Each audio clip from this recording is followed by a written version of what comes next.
Ini penumpang yang agak rapak ning sama tungkal, Pak. Sudah mulai memadati pelabuhan. Ini, Pak, merupakan ininya fasilitas umumnya yang untuk fasilitas untuk penumpang. Tapi memang ini nggak cukup, Pak, ya? Memang untuk peak season memang tidak cukup.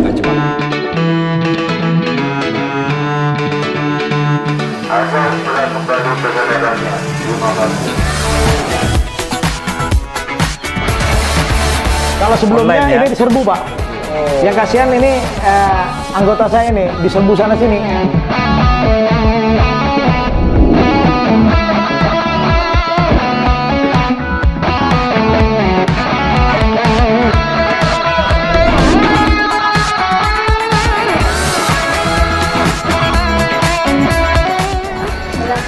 Ya, terima kasih.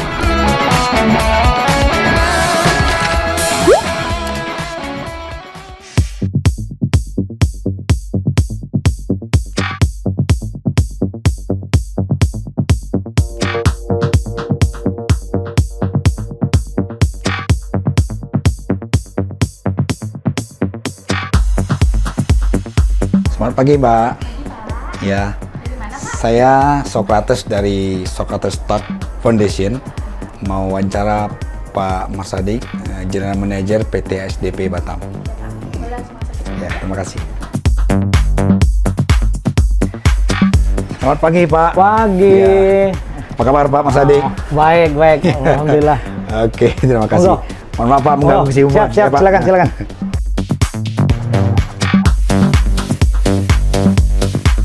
Saudara, saya hari ini di PT ASDP, angkutan sungai, Danau dan penyeberangan Batam. Nah, kalau Anda mengenal kapal Roro, ya inilah pelabuhannya. Kapal Roro roll on dan roll off, ya Pak ya. Dan hari ini kita akan berbincang-bincang dengan Pak Masadik, General Manager PT ASDP Batam. Siap. Apa kabar Pak Masadik? Alhamdulillah baik, Pak. Baik. Pak, bisa ceritakan Pak, sejak kapan kapal Roro ini Pak? Kalau kapal Roro sendiri untuk Batam ya, untuk di Batam itu dimulai dari tahun 1996. Waktu itu kami hanya sebagai operator penyeberangan. Iya. Sementara untuk kepelabuhanannya sendiri, pelabuhan Punggur ini itu masih dikelola oleh Kanwil, Kanwil Perhubungan. Nah, sekarang berapa Pak kapal yang beroperasi dari pelabuhan Punggur ini? Kapal Roro untuk sekarang sendiri, kalau dari pelabuhan Punggur sendiri itu ada 15 kapal ya. 15 kapal? Ada 15 kapal, alhamdulillah. Dan pertumbuhannya sangat cepat dan padat sekali ya. Iya. Pak Masadi, saya agak kaget ya. Biasanya kan ini beberapa hari menjelang Lebaran sudah panjang kali antrian. Siap. Orang sampai menginap di sini. Siap. Nah, tapi sekarang sangat teratur. Ini kenapa ya, Pak? Alhamdulillah, jadi gini. Kami mengadopsi apa yang sudah kami lakukan di lintasan-lintasan besar ya, di Merak, Bakau, dan Ketapang Gilimanuk. Di sana sistem tiketnya itu sudah online. Online, oh. Namun untuk online itu, kalau untuk Batam masih dalam proses. Nah, untuk sementara ini saya bikin aplikasi sederhana, yaitu sistem antriannya aja yang online. Jadi pengguna jasa bisa tahu kapan waktunya harus berangkat, kapan kuotanya dia bisa berangkat. Kalau tahun-tahun sebelumnya, saya melihat dari teman-teman teman-teman bahasanya semua pengguna jasa yang mau ke Pakning dan Tungkal itu numpuk di pelabuhan. Sementara kita sama-sama tahu bahwa pelabuhan yang di Punggur ini kan sempit ya. Katakanlah cuman hanya bisa punya kapasitas 150 mobil. Sementara kapal pengguna jasa yang masyarakat yang mau bepergian ke Pakning dan Tungkal itu sangat luar biasa. Nah, sehingga saya bikin sistem sederhana melalui aplikasi pendaftaran online. Nah, dengan begitu ada beberapa ada beberapa langkah di situ yang harus dipersiapkan. Kami bentuk admin kami menerima pendaftaran secara online, admin kami nanti menjawab ke pengguna jasa apa saja yang harus dipersiapkan dalam perjalanan itu. Jadi artinya penumpang dan orang-orang yang mau menyeberang tidak perlu lagi menumpuk. Tidak perlu. Kalau tadinya kan di sini kayak pasar, Pak. Kayak pasar malam, orang itu belum tahu. Dan tidak pasti berangkatnya. Tidak pasti kapan berangkatnya. kalau sekarang kan dengan sistem ini, pengundinya sudah tahu nih, saya punya slot tanggal sekian harus berangkat. Jadi 3-4 jam sebelumnya dia baru datang lah ke pelabuhan. Kalau tadinya itu antrian berhari-hari di pelabuhan ini hanya untuk bagaimana dia bisa masuk ke atas kapal dan tidak tertata. Nah, ini yang biasanya sering itu dipergunakan oleh pihak-pihak yang tidak bertanggung jawab yang melaksanakan calo. Justru itu saya melihat katanya teman-teman, Pak, di sini banyak dulu, Pak, di sini ibu-ibu banyak yang nangis. Dia kan tiket itu sebetulnya 1.700.000, Pak, ya. Bisa dijual sama oknum tertentu dan yang calo itu bisa sampai 5 juta. Wah. Ini sangat memberatkan. Maka itu saya bikin aplikasi sederhana. Alhamdulillah ini sangat mujarab, Pak. Seperti yang Bapak lihat sekarang, lapangan kondisinya biasa-biasa saja. Namun kalau kita lihat dari produksinya, peningkatannya sangat luar biasa, Pak. Oh, jadi Bapak memantau juga jadi saya CCTV. Memantau dari CCTV. Jadi saya tidak usah ini, begitu di sana sudah agak ada antrian, saya baru ke bawah ngambil langkah-langkah. Pak, kalau boleh tahu, Pak Mas Hadi, dari sekian banyak lintasan kapal Roro dari Pelabuhan Punggur ini, kemana yang paling padat, Pak? Yang paling padat untuk kalau kesehariannya sih ke Pinang. Komuter ke Tanjung Pinang.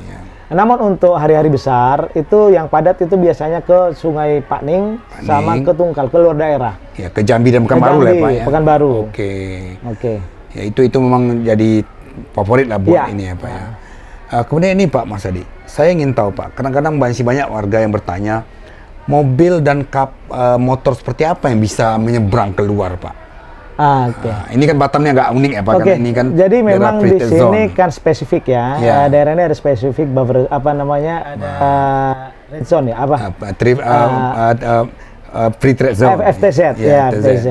Untuk itu di sini kami berkoordinasi dengan pihak bea cukai dan kepolisian. Artinya mobil-mobil dan kendaraan yang akan menyeberang ke sana kami tekankan tidak bermasalah dengan kebabianan. Artinya semuanya sudah clear.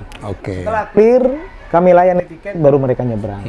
Bagi yang belum clear ya silahkan aja berhubungan langsung dengan pihak bea cukai dan kepolisian untuk surat. Yang clear itu maksudnya kan ada mobil, Pak, di Batam ini ada yang seri V, yang import itu, yang build up, ada juga yang Z itu. Nah, itu nggak boleh ya, Pak, ya?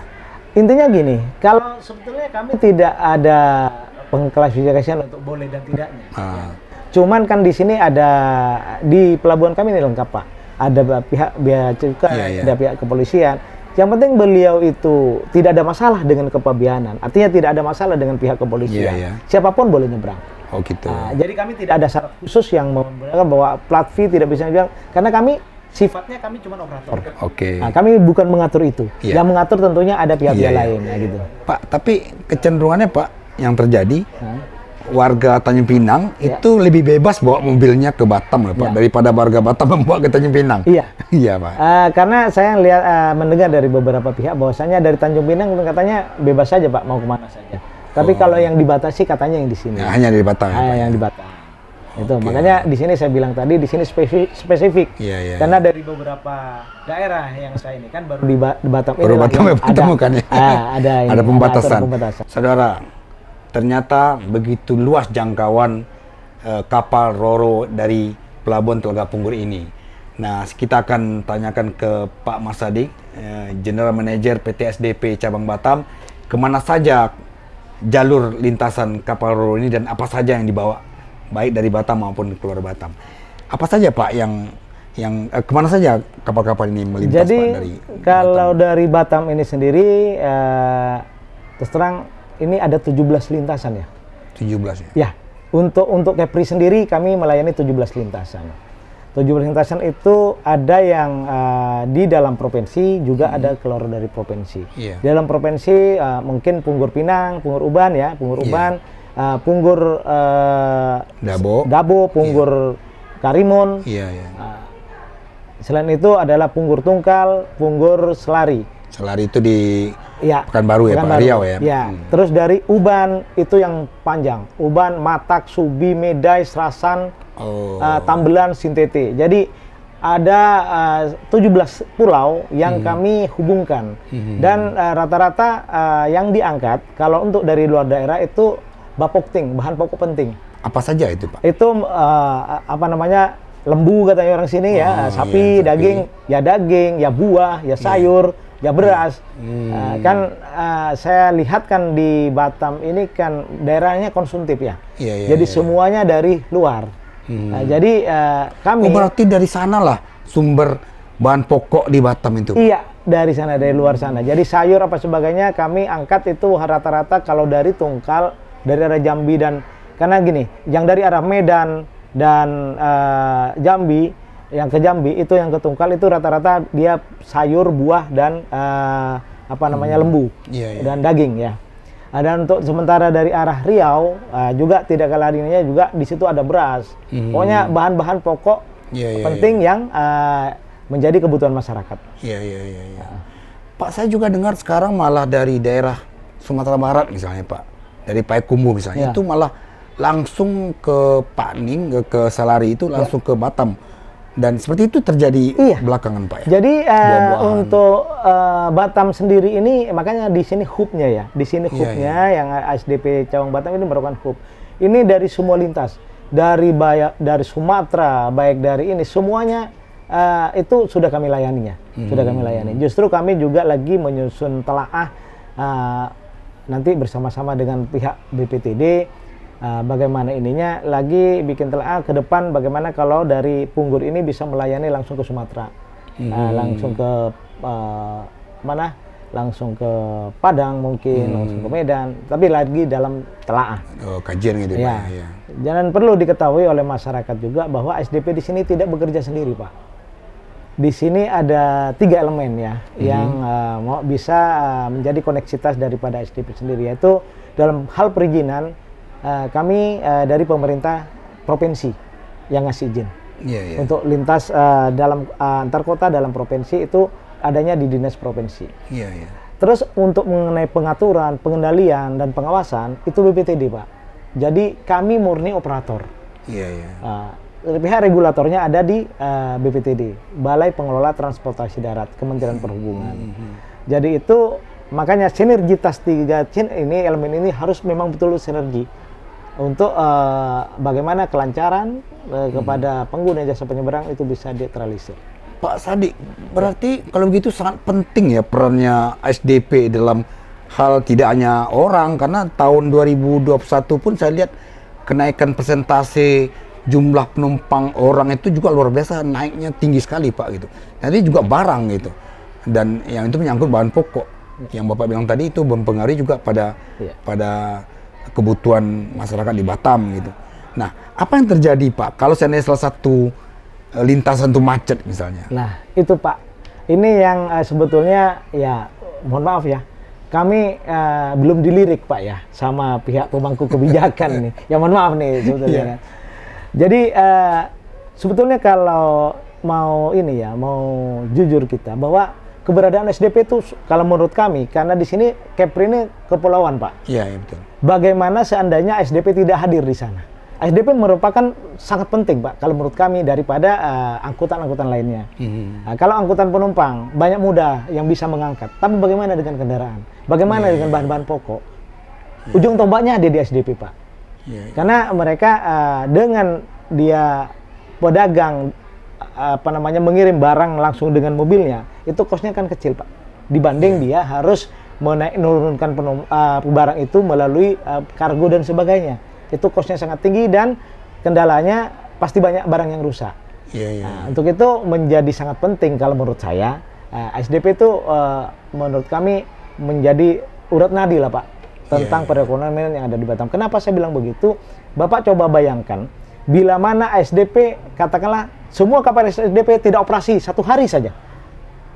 Bapak bisa bayangkan bagaimana dengan sayur mayur naiknya, bagaimana dengan beras, bagaimana dengan daging.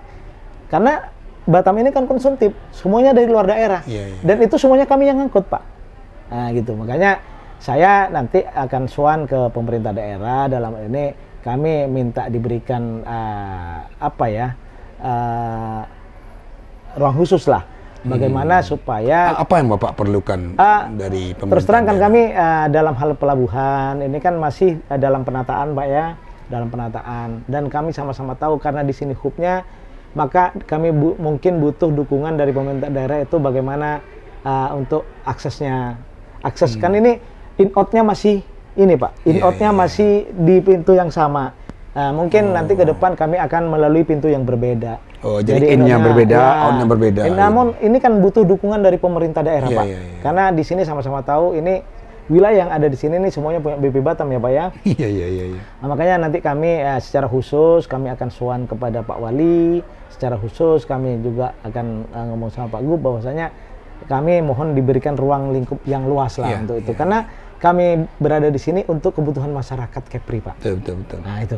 Jadi ya itulah pengandaiannya tadi, kalau memang umpamanya satu kapal cepat atau 2 itu tidak operasi, masih banyak moda lainnya yang bisa masyarakat ini kan. Karena dia cuman orangnya saja kan Pak. Iya. Bapuktingnya kami Pak. Iya betul. Bapuktingnya kami. Apakah kapal-kapal Roro yang ada sekarang Pak itu kapasitasnya sama Pak? Daya angkutnya untuk penumpang dan barang? Kebetulan itu berbeda-beda ya. Berbeda-beda. Untuk yang lintas Tungkal dan Selari itu sama. Tapi yang untuk ke daerah Natuna, sana sebagainya, Serasan, Meday dan sebagainya itu lebih ini Pak, karena gelombangnya lebih tinggi di sana. Iya. Dan ini perlu diketahui juga bahwasanya sekarang Pak, untuk buah, jeruk dan sebagainya itu dari Pontianak. Dari Pontianak ini sudah banyak Pak melalui kapal kami yang dari arah Sintete langsung ke sini. Sehingga makanya saya bilang kalau boleh dibilang penyumbang, SDP juga penyumbang Pak di sini kan, penyumbang. Jadi bagaimana kami kehadiran SDP itu bisa menekan inflasi. Ya Pak ya. Bisa menekan harga karena kelancaran barang itu bisa terakomodir melalui kami. Iya. Tapi saya dengar juga Pak Mas Sadik baru adakan pertemuan dengan pihak Johor Bahru. Ada rencana kapal ini akan ada kapal Roro dari Batam ke Johor Bahru. Seperti apa Pak? Jadi begini Pak, kalau itu kemarin kami kedatangan tamu lah di sini ya, kedatangan tamu. Kebetulan beliau itu Datuk siapa kurang ini datang ke sini dalam rangka untuk studi banding Pak. Penjajakan bagaimana kalau bisa membuka Johor Batam. Tentunya kami itu mungkin ya Pak ya. Ini antar negara Pak. Antar negara. Sebetulnya untuk antar negara sendiri kami sudah pernah Pak. Itu Belawan. Belawan Penang. Pernah kerjasama di situ. Namun ini kan butuh kajian ya Pak ya. Kami untuk sementara ini masih fokus di angkutan lebaran. Namun karena ini sifatnya adalah tawaran baik, kami sambut dulu Pak. Kamu tangkap bolanya dulu, nanti akan kami kaji, akan kami sampaikan ke pusat, karena untuk lintas negara ini kan agak sedikit repot Pak. Jadi bukan domain kami lah yang menentukan. Nanti biar. Tapi ngomong-ngomong dulu antara Penang dengan Belawan itu jalan Pak? Sempat jalan 4 bulan kalau tidak keliru ya. 4 bulan. Dan ini juga ada kajian Malaka, Dumai Malaka. Iya betul. Tapi sudah lama tidak dengar lagi kabarnya. Tidak ada kabarnya. Dan ini lagi ada dari pihak pemerintah Johor Bahru menawarkan itu. Tentunya tetap kami tangkap Pak. Namanya peluang bisnis tetap kami tangkap. Namun untuk kajian feasibility-nya, bagaimana nanti regulasinya, kan bukan kami Pak. Nanti ada yang ini kan. Pak Mas Sadik, ngomong-ngomong, ini agak aneh ya ketika Bapak bilang kurang dalam tanda petik perhatian dari pemerintah, baik pemerintah provinsi maupun pemerintah Batam, yang BP Batam, terhadap SDP yang menyumbang kontribusinya terhadap mengangkut orang dan barang. Sementara Pak, kita tahu Provinsi Kepulauan Riau ini kan 96% itu lautan, 4% daratan, itu satu poin. Kedua, dari dulu program dari pemerintah itu adalah interkonektivitas antar daerah. Ini kan sudah dijalankan oleh SDP sebenarnya Pak. Kok bisa ya Pak? Sebetulnya sekali lagi bukan kurang perhatian ya Pak ya. Ini tanda kutip. Cuman mungkin ini Pak, kami butuh totalitas support dalam hal ini. Butuh totalitas support dari pemerintah provinsi maupun pemerintah kabupaten kota yang ada di sini. Maksudnya kami mungkin nanti minta kemudahan-kemudahan khusus Pak. Karena apa? Karena apa? Keberadaan kami di sini adalah bagaimana mengurai kepentingan masyarakat, bagaimana menjawab kebutuhan masyarakat tentang bahan-bahan pokok, tentang angkutan yang murah. Bapak boleh dinikan Bapak nyebrang ke Pinang untuk kapal feri dari Punggur ke Uban saja 60 sekian, Pak. Tapi dengan kita kan cuma sekian ribu saja. Jadi sangat, kalau istilahnya feri adalah low budget, Pak. Kapal Roro adalah low budget. Artinya kepentingan masyarakat yang paling bawah sampai kepentingan masyarakat yang paling atas itu sudah kami jembatani, Pak. Oke. Baik, saudara, untuk mengetahui lebih banyak lagi peran SDP ini terhadap masyarakat, tidak hanya masyarakat Batam tapi juga Kepulauan Riau, kita akan berbincang lagi terus dengan Pak Marsadik dan ikuti terus Sokrates Talk.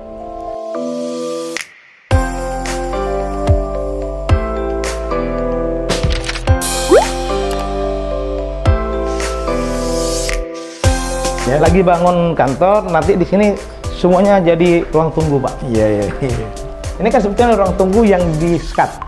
Ruang tunggu yang di-skat sebagian untuk aktivitas administrasi kantor, sebagiannya ruang tunggu. Namun nanti insya Allah akhir Juni kantor kami sudah jadi yang di atas itu ya.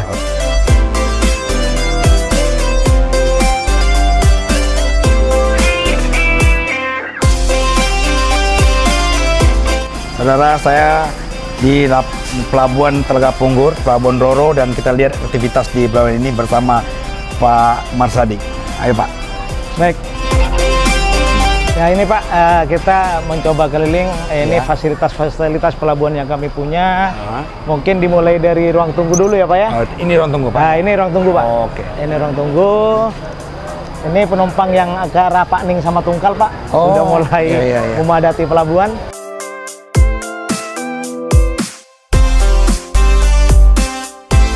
Yang berangkat hari ini ya Pak? Ini yang berangkat hari ini. Untuk yang berangkat hari ini untuk ke Pakning dan Tungkal.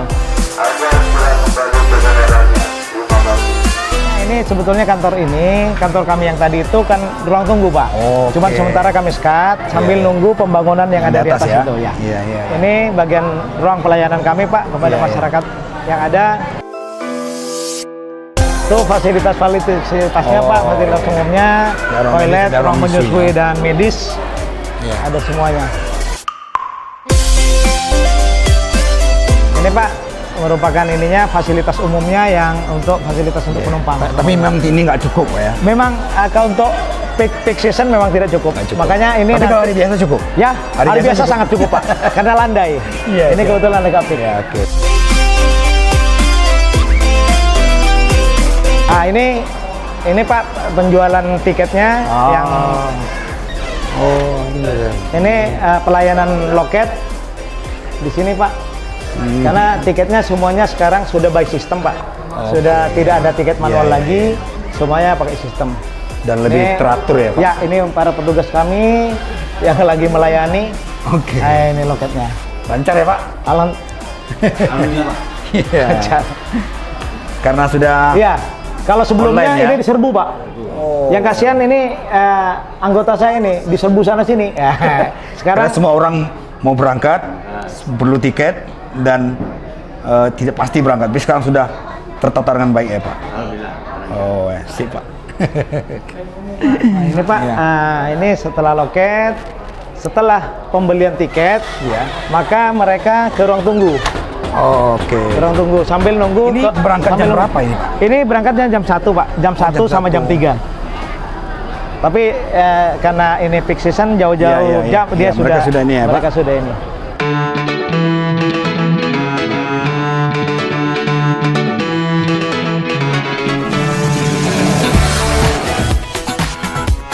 Nggak ada yang menginap di pelabuhan kan Pak? Alhamdulillah sampai saat ini tidak ada. Tidak ada Pak. Ini fasilitas tadi setelah ruang tunggu, ini menuju kapal keberangkatan Pak. Dia tetap juga mobilnya yang dimuat duluan Pak? Penumpangnya dulu Pak. Penumpangnya dulu, setelah selesai pelayanan penumpang baru mobilnya. Kalau mobilnya dulu nggak punya tempat dia Pak.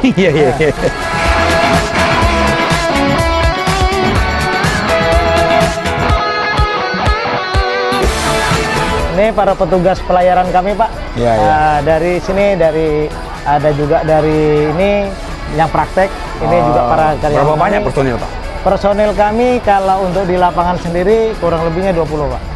Oh, sedikit ya, Pak?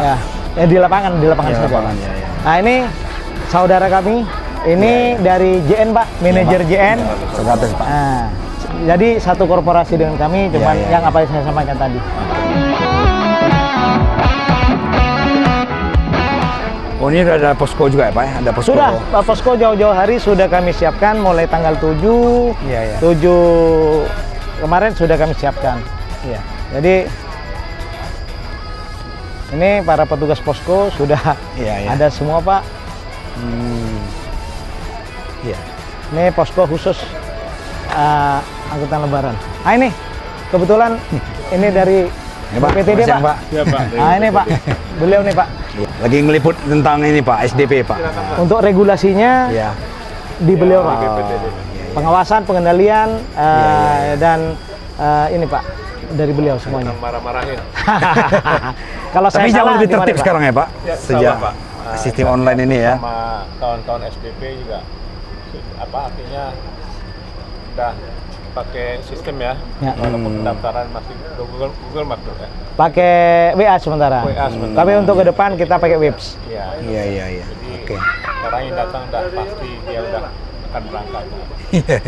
Ya biasa sudah mengular nih, Pak ya. Antriannya panjang gitu. Mantap Pak DM sekarang, Pak.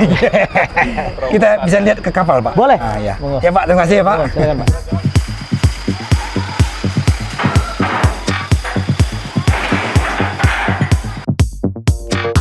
Ini kalau yang dimaksud ini dengan yang apa itu rampa itu apa, Pak?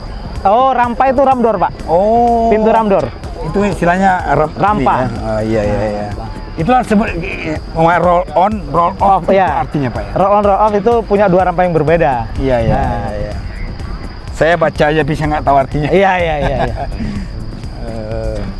Jadi dia mobil keluarnya maju, di sana pun maju, Pak. Ya, jadi idealnya mestinya pelabuhan ini ada yang in, ada yang out. Itu bisa berbeda tempat, Pak. Kalau untuk gate-nya sendiri harusnya demikian, Pak. Oh. Harusnya in-nya itu beda, out-nya itu beda. Sehingga tidak ada crossing.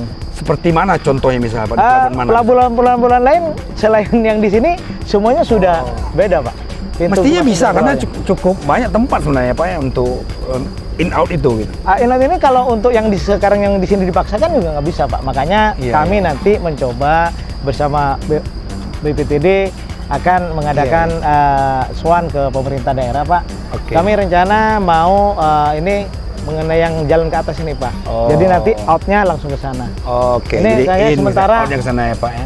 Pelabuhan lagi kami tata, Pak. Iya. Dan saya sudah laporkan ke beliaunya, ke BPTD untuk mendapatkan approve untuk zonasi, Pak. Karena pelabuhan itu kami ada zonasi, Pak. Sesuai PM itu harus zonasi. Iya. Oh, ini yang dimaksud dengan rampa itu, Pak? Iya, rampa sekarang ya, Pak ya? Ini rampa, Pak. Oh. Ramdor ya. Ya. Jadi pelabuhan Punggur ada 2 dermaga, Pak. Iya. Ada 2 dermaga. Ini baru ya, Pak ya? Iya, ini yang aktivitas kebanyakan dipergunakan untuk yang long distance. Tapi kalau lagi kosong begini biasanya yang dari Punggur, dari Uban pun bisa sandar di sini. Itu gambaran sedikit SDP Punggur, Pak. Iya. Karena seperti saya ketahui, Pak, selama ini kan sepotong-sepotong informasi, Pak. Saya ingin melihatnya secara lebih luas dan peran SDP ini ternyata sangat besar sekali untuk Kepulauan Riau gitu. Berapa rute, Pak, yang dijalani dari dari Punggur ini sendiri 5 rute, Pak. 5 ya? 5 rute. Punggur Uban, Punggur Karimun, Punggur Dabo, Punggur Tungkal, Punggur Selari. Berarti 2 diantaranya itu antar provinsi ya, Pak? Antar provinsi 2 diantaranya. 3-nya hanya untuk di dalam Kepri. Namun yang dari Uban itu yang banyak, jalan lagi. Itu Sintete sampai Pontianak. Jadi dari Uban, Matak, Subi, Meday, Serasan, Tambelan. Itu yang totalnya 17. Iya, semua 17 lintas, Pak. Itu yang baru yang di Kepulauan Riau. Yang di luar dari Kepulauan Riau, karena SDP ini, Pak, SDP cabang Batam ini lingkupnya 4 provinsi sama 13 kabupaten kota, Pak. Jadi kami juga ada di Dumai. Provinsinya itu Riau, Kepri sendiri, Jambi, sama Pontianak, Pak. Pontianak. Kalimantan Barat ya. Jadi kami Pak SDP kami tidak bekerja sendiri Pak. Iya. Kami Mudah-mudahan ada regulasi rute Punggur Johor itu dibuka ya Pak. Ya, nanti kita butuh kajian itu Pak. Butuh kajian, butuh sehingga bisa juga ke luar negeri gitu. Mudah-mudahan Pak. Kalau kami cuma mengaminkan saja Pak. Oke Pak Marsadi, terima kasih banyak Pak atas waktunya dan informasinya. Mudah-mudahan SDP Batam ini makin jaya dan makin baik lagi. Kami mohon dukungan semua pihak Pak ya. Ya Pak, terima kasih Pak. Ya Pak, terima kasih Pak. Saudara, demikianlah perbincangan saya dengan GM PT SDP Cabang Batam, Bapak Marsadi, didampingi oleh Pak Rizkan dari BPTD. Semoga pelabuhan ini akan lebih baik ke depan. Hari ini kita lihat sudah sangat rapi antrian yang selama ini selalu menjadi tanya-tanya besar kapan mau berangkat, tapi dengan sistem yang sederhana secara online itu ternyata bisa mengurai banyak masalah di pelabuhan ini. Semoga Kepulauan Riau juga akan lebih maju dengan konsep interkonektivitas antar daerah melalui SDP yang terkenal dengan slogannya Vibrate to Nation. Artinya bangga menyatukan Nusantara. Bangga menyatukan Nusantara. Ikuti terus Socrates Talk.